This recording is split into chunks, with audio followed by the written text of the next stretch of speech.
வணக்கம் நண்பர்களே. இந்த வீடியோவில் நம்ம எதை பற்றி பார்க்க போகிறோம், நம்ம 90s கிட்ஸோட ஃபேவரட் ஸ்கூல் டைம்ஸ் மெமரிஸ் பற்றி தான் பார்க்க போகிறோம். வாங்க பார்க்கலாம். ஒரு 90s கிட்ஸுக்கு கண்டிப்பாக அந்த ஜாமெண்ட்ரி பாக்ஸ் ஞாபகம் இருக்கும், நட்ராஜ் ஜாமெண்ட்ரி பாக்ஸ். ஸோ அதில் பார்த்தீங்கன்னா ஸ்கேலு, ப்ரொடெக்டரு, காம்பஸ்ஸு, அப்புறம் செட் ஸ்கொயரு, அதை தவிர மீதி ஒரு காம்பனண்ட் இருக்கும். அது எதுக்கு ஜாமெண்ட்ரி பாக்ஸ்லன்ட்டு இது வரைக்கும் யாருக்கும் தெரியாது. அப்புறம் பார்த்தீங்கன்னா நம்மளுக்கு ஒரு மேத்தமெட்டிக்ஸில் ஒரு ஜாமெண்ட்ரி இருக்கும். அதாவது 2 ஆர்க் வந்து பைசெக்ட் பண்ணணும். சில பேருக்கு சுட்டு போட்டாலும் அந்த ஆர்க்கு கரெக்டாக வரவே வராது. ஏதோ ஒரு இடத்துல வச்சுட்டு 2 ஆர்க்கை போட்டு வருதும்பாங்க.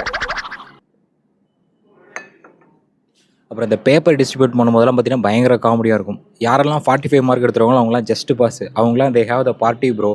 அவங்களுக்குலாம் பார்த்தீங்கன்னா அந்த பர்பஸ் ஆஃப் த லைஃப் அப்படியே ஃபைன் பண்ண மாதிரி அவ்வளோ ஹாப்பியாக அவ்வளோ சந்தோஷமாக இருப்பாங்க.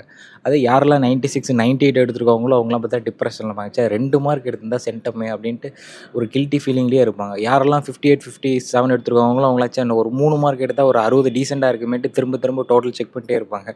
யாரெல்லாம் 42 எடுத்துருக்காங்களோ அவங்களும் ஒரு 3 மார்க் எடுத்தால் பாஸு. நம்ம நண்பர்கள் ஐடியா சொல்லுவாங்க, பேசாமல் அந்த மேடம்கிட்ட கேட்டு பாரு அப்படிம்பாங்க. உடனே அந்த மேடம் அதை பார்த்துட்டு, டேய் என்ன பண்ணாலுமே உன்னை பாஸ் பண்ண வைக்க முடியலையாடா அப்படின்ட்டு. ஒரு சில டைம் நம்ம இது மாதிரி யோசிச்சிருப்போம். இன்றைக்கி வந்து ஃப்ரைடே வேறு, ட்ராயிங் பீரியட் மத்தியானம் ஃபஸ்ட் பீரியட் ட்ராயிங், அதுக்கப்புறம் தமிழ், அப்புறம் கடைசி 2 பீரியட் வந்து கேம்ஸ் பீரியடு, எல்லாமே லைட் பீரியட், கடைசி 2 பீரியட் வேறு கேம்ஸ் பீரியட். அப்படியே ஹாப்பியாக சந்தோஷமாக இருப்போம். திடீர்னு மேக்ஸ் மிஸ் வந்து குவார்ட்டர்லி எக்ஸாம் வர பக்கத்தில் வந்துருச்சுல, சிம்பிள் இன்ட்ரெஸ்ட் காம்பவுண்டர்ஸ் பெண்டிங்காக இருக்கு கரெக்டாக. சரி கடைசி 2 பீரியட் நான் வந்துடுறேன், பிடி பீரியட் கிடையாது மேக்ஸ் பீரியட் தான், சார்ட்ட நான் பேசிக்கிறேன் அப்படின்னு அவங்க பாட்டு போயிடுவாங்க. அப்படியே பார்த்தீங்கன்னா அப்படியே ஒரு டிப்ரெஷனுக்கு போயிடும் அவங்க சொன்னதுக்கப்புறம். அப்படியே அந்த ஆடுற மரங்கள்லாம் ஸ்டாப் ஆன மாதிரி, இந்த பறக்கிற பறவைகள்லாம் ஸ்டாப் ஆன மாதிரி, அப்படியே வாழ்க்கையே பார்த்தீங்கன்னா ஒரு ஹோப்லெஸ்ஸாக போயிடும். அந்த டிப்ரெஷன்லேருந்து வெளில வரதுக்கு 2 நாள் ஆகும் தெரியுங்களா?